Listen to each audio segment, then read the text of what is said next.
오늘 저희들이 함께 읽은 본문의 말씀, 그 내용은 매우 심플한 내용으로 기록되어져 있습니다. 유대인의 명절이 되었죠. 주님은 이 명절에 예루살렘에 다시 한번 또 올라가셨습니다. 그리고 그곳에서 38년 된 병자를 고쳐주는 사건이 일어났는데 그날이 바로 안식일이었다. 오늘 저희들이 읽었던 본문의 스토리 라인은 간략하게 그런 내용입니다. 이 본문 묵상을 통해서 우리는 이 일이 일어난 시간적 배경이 유대인들의 명절 즈음이었으며 또한 그때가 안식일이었다 하는 사실을 알게 됩니다. 유대인의 명절이 구체적으로 어떤 절기인지에 대해서 본문은 우리에게 침묵하고 있습니다. 그래서 정확하게 이 절기가 언제인지를 알 수는 없습니다. 다만 유대인들이 예루살렘으로 순례했던 세 가지 절기, 유월절, 오순절, 초막절, 아마 이 절기, 세 절기 중에 하나가 아닐까라고 추측해 볼 따름입니다.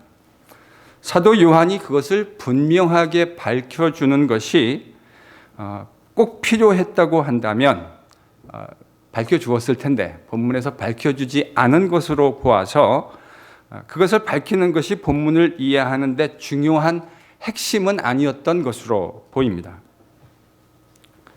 유대인이 예루살렘으로 순례했던 3대 명절 가운데 그것이 어느 명절이었든 그것은 유대인들의 역사에서 매우 중요한 의미를 가지고 있었던 것만큼은 틀림없습니다. 그리고 이 명절은 하나님과 그의 언약 백성이었던 이스라엘이 함께 크게 즐거워하는 큰 축제의 절기였다고 하는 것만큼은 그것은 분명합니다. 모든 백성이 여호와 하나님이 제정해 주신 과거의 이스라엘 가운데 행해 주신 그 기이한 일을 기억하고 기념하는 이 축제의 절기에 또 안식일 날 하나님의 백성이 누려야 할 쉼과 은혜를 누려야 할 바로 그때 사도 요한이 우리에게 보여주는 장면은 매우 뜻밖의 장면입니다. 여러분 2절과 3절을 함께 읽습니다. 시작. 여러분 지금 이 축제의 기간에 누가 뭐래도 중앙무대, 센터 스테이지는 아마 예루살렘 성전이었을 겁니다. 그런데 사도 요한은 우리에게 예루살렘, 그 축제가 한창 무르익어 가고 있는 센터 스테이지 예루살렘 성전을 보여주고 있는 것이 아니라 예루살렘 북쪽에 있었던 병방, 양의 문이라고 불리운 곳에 있었던 베데스다 연못이라고 하는 곳으로 우리를 인도해 갑니다. 아마 이 베데스다 연못은 양을 제물로 바치기 전에 그것을 깨끗하게 씻겼던 곳으로 사료됩니다. 그 연못 주변에는 그레코로만 스타일을 따라서 큰 기둥이 세워졌습니다. 여러분도 아마 고대 팔레스틴 혹은 그레코로만 박물관이라든지 유적지를 보면 큰 기둥들이 세워져 있는 것을 볼 수 있지 않습니까? 그 위에 큰 지붕들이 있고 그 밑에 이제 큰 복도가, 쉐이드가 만들어져 있는 바로 그런 곳이 이 베데스다 연못이었습니다. 바로 그 행각 안에 긴 복도에 수많은 병자들, 맹인들, 앞을 볼 수 없는 사람들, 다리를 저는 사람들, 혈기 마른 사람들이 모여 있었습니다. 그래서 혈기 마른 사람이라고 하는 것은 오늘로 치면 중풍병자 정도 이야기할 수 있지 않을까 싶습니다. 사도 요한은 본문에서 이 유대인들의 축제 자리에 지금 그 축제를 마음껏 즐거워할 수 없었던 사람들, 안식일이었는데 그 안식일 날 참된 안식을 누릴 수 없었던 사람들에게 우리의 관심을, 독자들의 관심을 집중시키고 있습니다. 사실 지금 요한이 얘기해주고 있는 이런 사람들은 당시 주류 유대교회에서 봤을 때 2류 혹은 3류라고 취급될 수 있는 사람들이었습니다. 왜 그렇습니까? 유대인들은 당시 사람들의 질병이 사람의 죄와 연관되어 있다고 생각했습니다. 사실은 매우 손쉬운 편의적인 이해이죠. 물론 우리도 성경을 통해서 사람들의 죄가 종종 질병이 죄와 연관되어 있음도 분명하게 보게 됩니다. 그러나 유대인들은 이것을 천편일률적으로 그렇게 등식화해서 병이라고 하는 것은 질병의 결과인 것으로 이해했습니다. 그래서 그들은 하나님의 천형의 질병을 받은, 그래서 건강하지 못한, 떳떳하지 못한 하나님의 백성이라고 그렇게 이해했던 거죠. 바로 본문에 등장하는 사람들, 맹인들, 질병에 걸린 사람들, 바로 이런 사람들이 그런 부류에 해당하는 사람들입니다. 그들이 지금 베데스다라고 불리고 있는 연못 주변에 있는 행각의 복도에 같이 모여서 살고 있었습니다. 그렇다면 그들은 왜 베데스다 연못 행각에 함께 모여 살고 있었을까? 본문 4절이 그 이유를 설명해 줍니다. 4절을 읽습니다. 시작. 이렇게 유대교에서 2류 혹은 3류라고 분류될 수밖에 없었던 사람들이 베데스다 연못 주변에 있는 행각에 모여 살고 있었던 이유가 있었습니다. 그들은 물이 동하기를 기대하고 있었습니다. 그들이 이해하기에 물이 동한다고 하는 것은 주의 천사가 내려왔다고 하는 것으로 이해되었고, 그 천사가 내려와서 물을 동하게 하는 사건이 발생하면 그 사람이 누구이든지 어떤 질병에 걸렸든지 관계없이 첫 번째로 그 물에 들어가는 사람이 낫게 될 것이라고 하는 믿음을 가지고 있었기 때문입니다.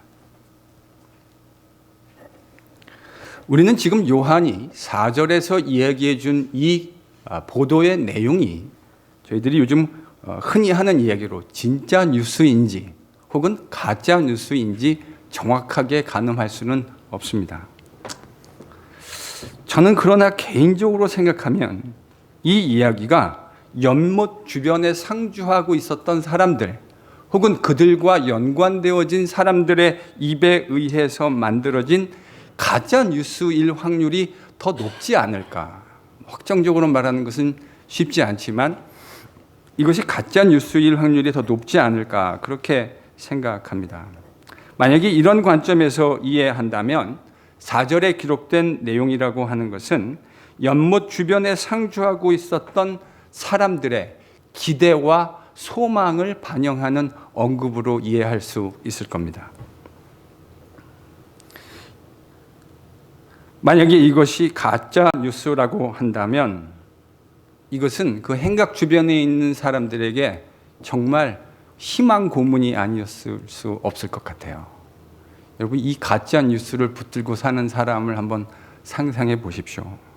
이거보다 더한 희망 고문이 세상에 어디 있겠습니까? 4절에서 이야기하고 있는 내용이 정말로 일어났다 하더라도 그들이 기대하고 있는 물이 동하는 이 기적적인 사건은 지금 그 연못 주변에 있는 수많은 사람들에게는 저는 매우 잔인한 일이었을 것이라고 생각합니다. 만약 물이 동했을 때 그 물에 들어가게 되어지는 모든 사람들이 낫게 되었다고 한다면, 만약에 그런 일이 있었다고 한다면 이것은 정말 복음이었겠지만, 가장 먼저 가장 빨리 이 사실을 파악하고 물에 닿는 그 사람의 질병만 나을 수 있다고 한다면, 여러분, 이건 얼마나 잔인한 이야기입니까? 저는 정말 하나님이 이와 같은 일을 하실까, 그런 질문을 던지지 않을 수가 없습니다. 제가 지난 세월 동안 만나고 경험해왔던 하나님이 과연 이와 같은 모습으로 역사하시는 하나님이실까? 만약에 그런 사람만이 치유의 혜택을 받게 된다고 한다면 여러분, 이건 정말 너무 잔인한 이야기 아닙니까? 같은 병을 가지고 살고 있었던 동병상련의 고통을 느끼고 있던 수많은 사람들이 지금 연못 주변에 모여들어 있습니다. 그들은 평상시에는 자신들이 겪고 있는 그 육체의 질병이라는 고통을 함께 느끼면서 연민의 정으로 살았을 겁니다. 주류 유대교에서 신학적인 이유로 자신들을 멸시하고 2류, 3류 정도의 시티즌으로 취급해주는 그 따가운 시선을 받으면서도 그들은 서로 위로하며 살았을 겁니다. 그 연못 주변에서 물이 동하기를 기다리면서요. 이렇게 살았을 거예요. 서로 격려하고 보듬어가는 모습으로. 언제까지요?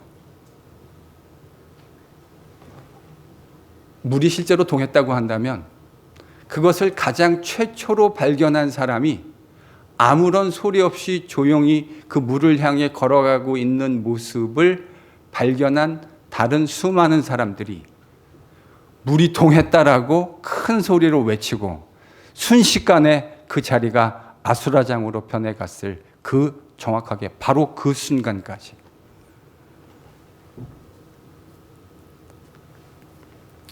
저는 이런 의미에서 이 연못이 가지고 있는 베데스다, 이 말이 베이트, 헤셋, 이 두 단어를 컴파운드한 합성어입니다. 베데스다, 베이트, 헤셋. 굳이 한국말로 번역한다면 은혜의 집. 저희 교회 이름이? 우리 교회 이름이요? 우리 은혜의 집이잖아요. 우리 교회 이름도 베데스다예요, 사실은요. 베이트 헤세드, 하나님의 은혜를 받은 자들이 모인 공동체. 여러분 정말 아이러니컬하지 않습니까? 저는 이 집을 베이트 헤세드, 베데스다, 자비의 집이라고 불렀다고 하는 것이 정말 아이러니컬하지 않을 수가 없다고 생각합니다. 그 소외된 사람들의 가엾은 기대와 소망을 따라 사람들은 그곳을 자비의 집이라고 거창한 이름을 붙여서 부르기는 했지만 실상은 자비의 집이 아니라 자비라고 하는 것은 눈을 씻고 찾아볼래야 찾아볼 수 없는 가장 무자비한 집이 되어 있었습니다. 그런 행각 안에, 그런 모습으로 행각 안에서 고단한 삶을 살고 있었던 사람들은 유대교에서는 소외된 채 이때가 명절임에도 불구하고 동료 유대인과 온전히 그 축제를 즐길 수도 없는 모습, 2류, 3류 시민으로 살았습니다. 그날이 안식이기는 했지만 온전한 안식을 누릴 수도 없는 불쌍한 사람들이었습니다. 단지 뭐 하나 기대하면서요? 물이 동하기만을. 언제 그것이 동하는지도 모르는 그 물이 동하기만을 기대하면서요. 물만 동하면 가장 먼저 들어가서 그 물을 터치하는 사람이 치료받을 수 있을 것이라고 하는 이 신화와 같은 이야기를 믿으면서 그들은 하루하루를 살아갔을 겁니다. 그 신화적인 희망 고문에 모든 것을 걸어놓고 하루하루를 살아갈 수밖에 없었다라고 표현한 것이 보다 정확한 표현일 것이라 생각합니다. 저는 지금 요한이 바로 그런 예수님 당시 유대교라고 하는 시스템에서 변방으로 몰려버린 사람들의 매우 무자비한 실상을 우리에게 매우 적나라한 언어로 고발하고 있다고 생각합니다. 지금 이 이야기를 하는 것이 유대교라는 시스템 안에서 이 사람들이 얼마나 무자비한 모습으로 변방으로 밀려 있는가 하는 이야기를 저는 요한이 고발하려는 의도가 이 보도 안에 기록되어 있다고 생각합니다. 여러분, 근데 말입니다. 예수님 당시 이 유대교라는 시스템이 만들어낸 헛된 신화적인 이야기에 붙들려 신음하고 있는 불쌍한 사람들에 대한 요한의 그 고발을 듣고 있는데 저는 왜 자꾸 우리 시대가 만들어낸 거짓 신화의 이야기에 붙들려 있는 수많은 사람들이 자꾸 생각날까요? 심지어는 교회가 만들어낸 신화적인 가짜 복음에 붙들려 거기에 목을 매며 살아가고 있는 수많은 사람들의 모습이 왜 자꾸 오버랩이 되는 걸까요? 여러분, 곰곰이 묵상해 보면 사람들이 이 공연이 신화라고 하는 것을 만들어내는 것은 아니라는 생각을 하게 됩니다. 사람들이 신화를 만들어내고 그 신화에 붙들리는 것이 공연이 그저 이루어지는 것은 전 아니라고 생각해요. 왜 사람들이 신화적인 이야기를 만들어내고 그 신화에 붙들린 채 살아가게 될까? 저는 그 이유가 신화의 실체가 자신들이 원하는 그 야망과 욕망의 표현이라는 생각을 하지 않을 수가 없습니다. 여러분, 인간들이 왜 신화를 만들어내는지 아십니까? 그 신화라고 하는 것은 내가 욕망하는 것의 구체적인 표현입니다. 그래서 신화는 만들어지는 거예요. 그리고 그것을 신화인지도 모르고 사람들은 거기에 목매고 살아가게 되는 겁니다. 세상에 이런 신화들이 있죠. 저 고지에만 올라가면, 사람들이 다 올라가고 싶어하는 저 고지에만 올라가면, 사람들이 가지고 싶어하는 저것만 소유할 수 있으면 인생 정말 행복해질 것이다. 사람들은 이렇게 착각하며 살아갑니다. 제가 지금 뭐라고 표현했죠? 착각이요. 여러분, 그거는 신화적 언어입니다. 저기까지만 올라가면, 그리고 저기 올라가서 내가 원하고 싶었던 것을 소유하기만 하면 나는 정말 행복해질 거다. 세상은 우리에게 늘 이런 신화적인 이야기를 들려줍니다. 그래서 사람들은 정말 그 신화에 속아서 그 높은 곳에, 저 고지에 올라가기만 하고 거기에 올라가서 내가 원하는 것들을 다 그 리스트를 갖기만 하면 내가 정말 행복해질 거라고 착각합니다. 근데 여러분, 우리가 살다 보면 우리가 고지라고 생각했던 것들을 점령하는 날들도 있지 않습니까? 우리가 그렇게 갖기를 소망했던 것들을 우리 손에 실제로 넣게 되는 날도 있지 않습니까? 거기 올라가 보시고 원하는 것을 손에 넣어 보니까 어떤 마음이 드시던가요? 정말 우리가 믿었던 대로 그렇게 정말 행복해지는 일이 일어나던가요?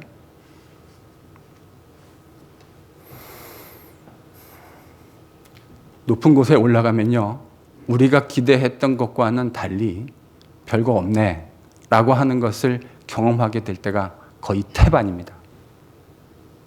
내가 원했던 그것을 손에 넣으면 행복해질 것이라고 생각했었는데 정작 넣어보니 별거 아니네 라고 생각하는 것이 태반입니다. 거짓에 속는 거지요. 저는 더 안타까운 일은 이거라고 생각합니다. 세상이 우리에게 그렇게 속이는 것도 안타까운 일이기는 하겠지만 진짜 목사로서 제가 제일 안타까운 것은 바로 이러한 욕망을 기독교적인 버전으로 탈바꿈시켜서 세상 사람들은 진리를 모른다 그러니까 그것에 속는다 할지라도 기독교임에도 불구하고 진리가 무엇이라고 하는 것을 성경 말씀을 통해서 배웠음에도 불구하고 세상 사람들이 염원하고 바라는 바로 그 똑같은 것을 기독교라는 이름으로 정확하게 포장지로 랩핑해가지고 저는 이렇게 만들어내는 것이 진짜 안타까운 것이라고 생각합니다. 고지에 올라가면 행복해질 것이다라는 기독교 버전의 이야기가 뭔지 아십니까? 코스타 이런 데 들어가 보시면 다 한 번 정도는 들어보셨을 그런 내용입니다. 이른바 고지론이라고 하는 것입니다. 높은 곳에 올라가서 영향력 있는 사람이 되어지면 수많은 사람들에게 영향을 미치며 하나님께 영광을 돌리게 되어질 것이다. 그래서 소위 스타 목사라는 사람들이 그 고지론이라는 이야기를 얼마나 기독교라는 이름으로 오랫동안 많이 자주 빈번하게 이야기했는지 모릅니다.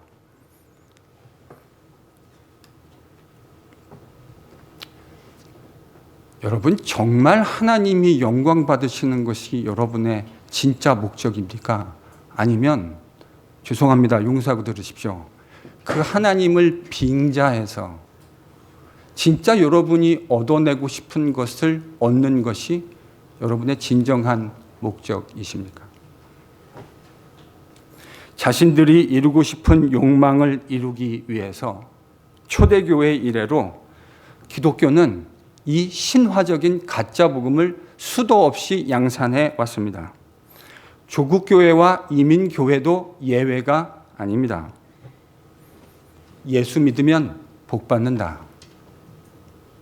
예수 믿으면 자녀들이 잘 돼서 좋은 대학에 간다. 저는 이걸 어떻게 증명해야 하는지도 잘 모르겠습니다. 왜냐하면 좋은 대학이라고 하는 것도 매우 주관적인 것이라 어떤 사람에게는 그 대학이 좋은 대학일 수 있겠지만 어떤 사람에게는 그 대학이 별로 좋은 대학이 아닐 수도 있지 않겠습니까? 예수 믿으면 잘 된다. 이걸 어떻게 증명할 수 있을는지 잘 모르겠어요. 도대체 잘 된다라는 말의 의미가 무엇입니까?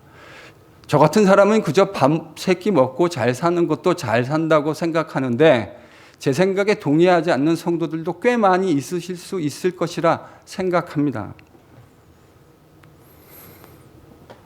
주님의 교회를 위해서 힘을 다해 봉사하고 힘을 다해 헌금하면 하나님께서 당신들의 그 헌신에 감동해서 당신의 소원을 들어주실 겁니다. 제가 지금 성도들이 하는 헌신과 그들의 그 봉사를 무시하려고 말씀드리는 것이 아닙니다. 목사로서 저는 성도들이 힘에 넘치는 헌신과 수고를 할 때마다 그 수고에 대해서 속으로 너무너무 감사해 합니다. 이 귀한 수고를 하는 성도들의 헌신이 목사로서 너무너무 고마워요. 주님을 향한 헌신이라는 것을 알기 때문에 참 귀합니다. 제가 성도들의 헌신과 그들의 노력을, 봉사를 폄하하고 싶은 것이 아닙니다. 제가 말하려는 것은 이거예요. 그렇게 헌신하고 봉사했기 때문에 하나님이 다 죽어가고 있던 기업체를 잘 살려주셨습니다. 다 죽어가고 있던 그 일을 하나님이 술술 풀려갈 수 있도록 허락해 주셨습니다. 제가 철이 들고 주님을 만나고 주님을 더 알고 싶어서 부흥회라고 하는 사경회라고 하는 것들 막 찾아다니면서 다녔던 적이 있어요. 그런 부흥회 사경회를 가면 빠지지 않고 등장했던 레퍼토리가 지금 제가 읊어드렸던 바로 이런 이야기입니다. 이런 이야기가 울려 퍼지지 않는 사경회보다 이런 이야기가 들려졌던 사경회가 제 경험적으로 훨씬 더 많았다는 것이 제 솔직한 경험이며 고백입니다. 마치 이와 같은 신화적인 이야기, 가짜 복음, 유사 복음을 설교라는 미명하에서 우리가 얼마나 많은 횟수를 통해서 이런 이야기를 들었습니까? 여러분, 정말 기독교가 말하는 복음이 그 정도 천박한 수준입니까? 하나님은 우리의 그런 노력을 받고 그 노력에 대해서 보상으로 여러분이 원하는 그 알량한 것들에 대해서 베풀어 주시는 것, 여러분, 그게 기독교가 얘기하는 진짜 복음입니까? 지성이면 감천이라 헌금하고 봉사하면 하나님이 우리의 지성에 감동하셔서 내가 원하는 것들을 더블이 아니라 따따블로 허락해 주시는 것. 여러분, 이게 기독교가 얘기하는 진짜 복음입니까? 저는 그게 만약 진짜 복음이라면 하나님 별로 믿고 싶지 않을 것 같습니다.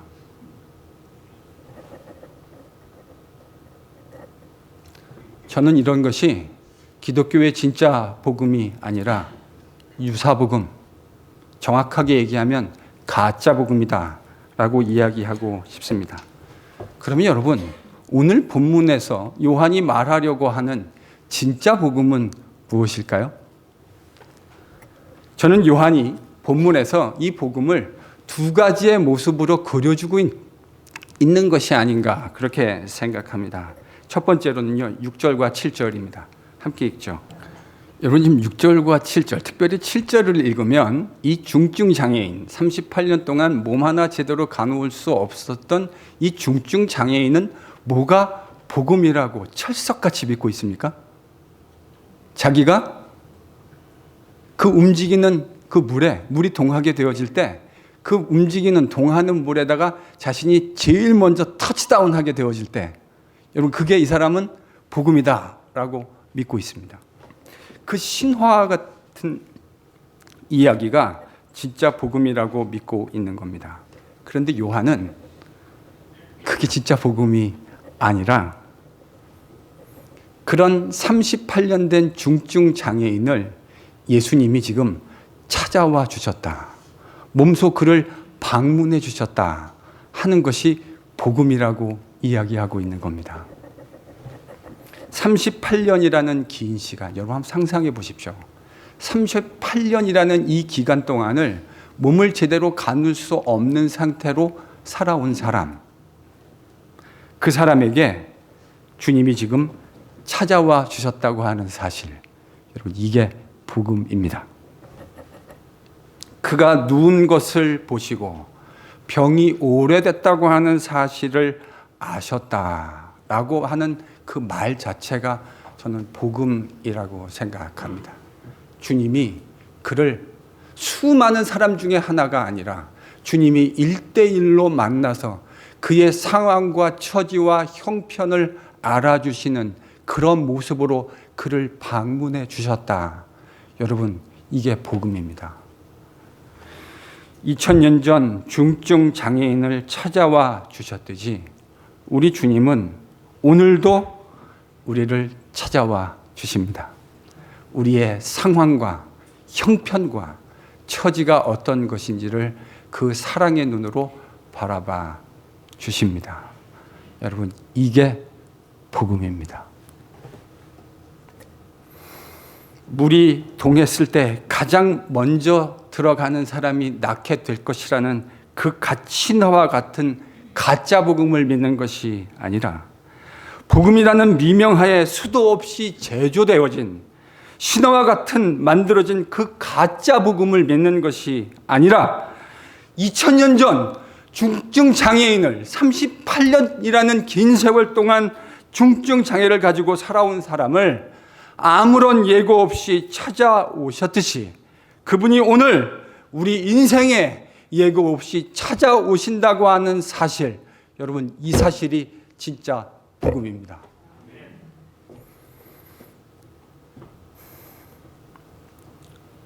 그분이 우리를 찾아오셔서 지금 우리의 문 바깥에 서 계십니다. 늘 우리가 그 마음의 빗장을 열고 주님이 들어오셔서 우리를 통치하시기를 기다리는 그 마음 앞에 우리의 문을 열어주시기를 주님은 지금도 우리 문 앞에 서서 녹화하며 기다리고 계십니다. 사랑하는 성도 여러분, 우리를 찾아오신 주님 앞에 마음의 보좌를 열어드릴 수 있는 우리가 될 수 있기를 소망합니다. 주님이 우리의 인생도 다스려 주실 겁니다.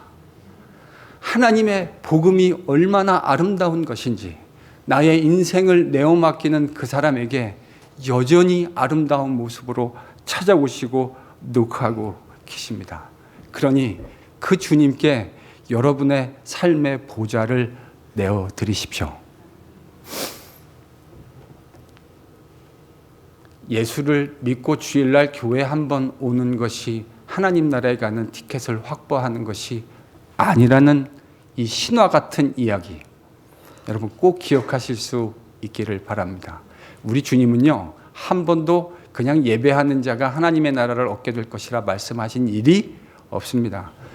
나더러 주여 주여 하는 자마다 하나님 나라에 들어가는 것이 아니라 내 아버지의 뜻대로 행하는 자라야 들어가게 될 것이라 했던 주님의 말씀을 무겁게 들으실 수 있기를 바랍니다. 세상은요, 아직도 가짜 복음을 이야기합니다. 심지어 교회 안에도 그런 가짜 복음이 편만에 있어요. 당신이 하고 싶은 대로 다 하십시오. 예수 믿기만 하면 구원받습니다. 여러분, 그건 기독교가 말하는 복음이 아닙니다. 우리 주님은 한 번도 기독교의 복음을 그렇게 설명하신 일이 없어요. 주여 주여 하는 자마다 하나님의 나라에 들어갈 것이라고 생각하느냐? 꿈 깨라. 니들이 하나님 아버지의 뜻대로 행하지 아니하면 결단코 하나님 나라에 들어가지 못할 것이다. 여러분, 이게 기독교의 복음입니다. 정신을 바짝 차려야 합니다. 예수의 제자가 아닌 사람은 하나님 나라의 기업을 저는 받을 수 없다고 생각합니다. 예수의 제자가 되십시오. 진짜 복음을 들으십시오. 여러분이 이 진짜 복음에 천착할 수 있는 은혜가 있기를 바랍니다. 저는 목사로서 우리 교회에 속한 NGPC의 모든 성도들이 이 진짜 복음 앞에 반응할 수 있는 사람들이 될 수 있기를 소망합니다. 이게 요한이 말하는 첫 번째 복음적인 특징이고요. 요한이 말하는 신화가 아닌 진짜 복음의 두 번째 특징은 무엇인가? 저는 그것을 8절과 9절이 설명하고 있지 않나 생각합니다. 8절과 9절입니다. 함께 읽습니다. 여러분, 지금 8절과 9절을 보면 요한이 말하려고 하는 진짜 복음의 두 번째 특징이 이제 묵상하면 드러나게 되는데요. 이럴 때 있지 않습니까? 진짜가 무엇인지 알기 위해서 때때로는 가짜가 무엇인지를 디파인하는 것이 꽤 도움이 될 때가 있습니다.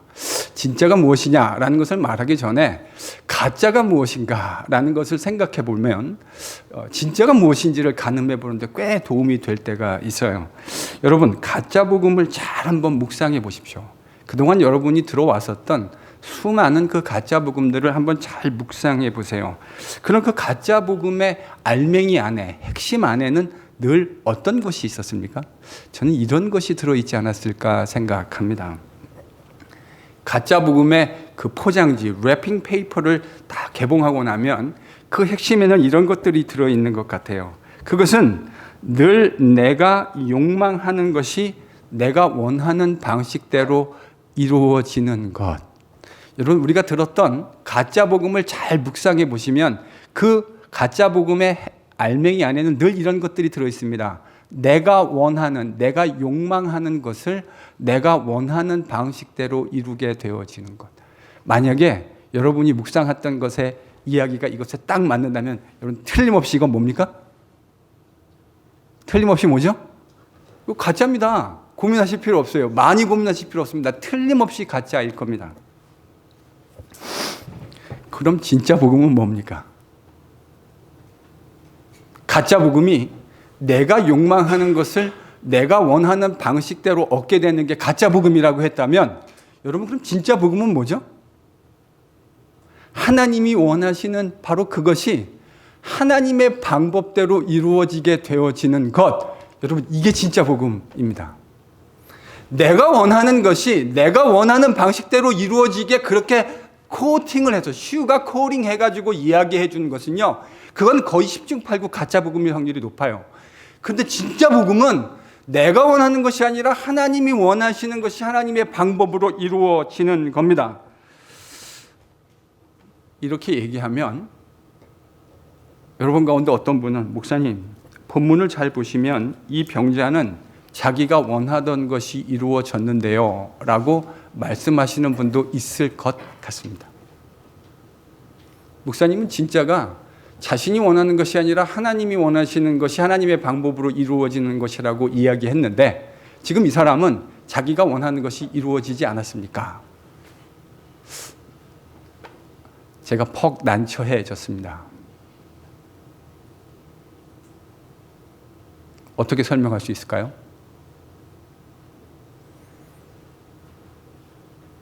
여러분, 이 경우는요, 38년 된 병자가 원하는 것이 우리 주님이 원하시는 것과 정확하게 일치했습니다. 저는 고등학생 즈음에 주님을 인격적으로 만나고 하나님께 참 무수히 많은 기도들 드렸던 것 같습니다. 제가 했던 기도 가운데 응답된 기도도 상당히 많았지만 제가 원했던 방식대로 응답되지 않았던 것이 솔직하게 말씀드리면 더 많지 않았을까 생각합니다.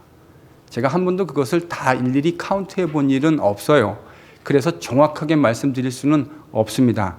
다만 제 느낌상, 느낌학상 그랬던 것 같아요. 저희 아버지가 암에 걸리셔서 그것을 낫기 위해서 저는 고등학교 때 하나님께 잘 믿지도 않았던 하나님께 간절히 기도했던 기억이 있습니다. 하나님은 제가 원하는 방법대로, 원하는 대로 응답해 주시지 않으셨습니다.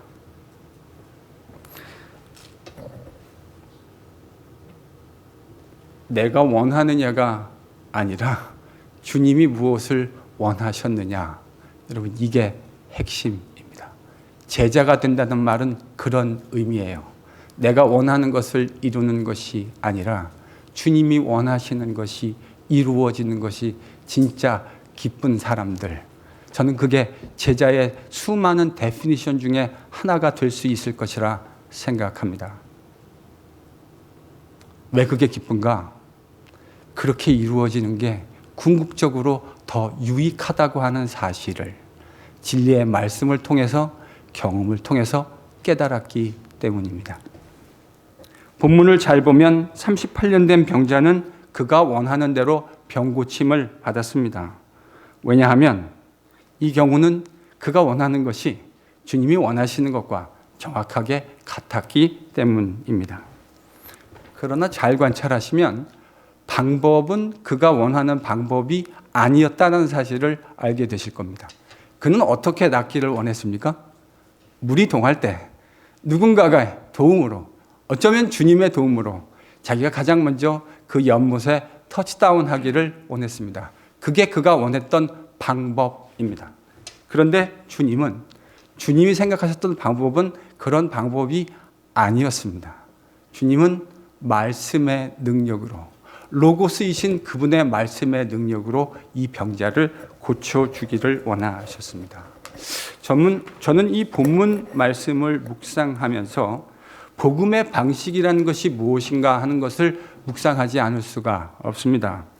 복음의 방식이란 내 욕망이 이루어지는 것이 아닙니다. 도리어 복음의 방식이란 내가 원하는 그 욕망이 주님이 원하시는 것으로 재조정되는 사건이 일어나는 것. 그리고 그 분의 방식대로 그 일이 이루어지기를 기도하게 되어지는 것. 여러분, 이게 진짜 복음적인 의미의 성숙한 전 기도가 아닐까 생각합니다. 여러분, 바로 이게 세상이 얘기해 준 우리의 가짜 복음, 신화적인 복음의 이야기와 진짜 복음의 차이라고 생각합니다. 사랑하는 성도 여러분, 다시 복음의 펀더멘탈로 돌아가십시다. 세상에서 가짜 이야기가 전해지는 것뿐만 아니라 심지어 교회 안에도 이런 가짜 복음, 유사 복음이 편만해 있는 시대에 여러분 진짜 복음의 펀더멘탈로 다시 돌아가십시다. 이럴 때는 아멘 하셔도 괜찮아요. 제가 평상시에는 아멘 하라고 그러지 않아요. 근데 이런 건 아멘 하셔도 괜찮아요. 정말 복음의 펀더멘탈로 돌아가십시다. 복음에 펄펄 뛰는 날 것으로 돌아가십시다. 주님이 가르쳐 주신 그 생명의 복음이 무엇인지 한번 제대로 붙들려 보십시다. 그리고 나서야 그것이 진짜인지 가짜인지 뭐 얘기할 수 있는 거 아닙니까? 그리고 또 한 번도 해보지도 않으면서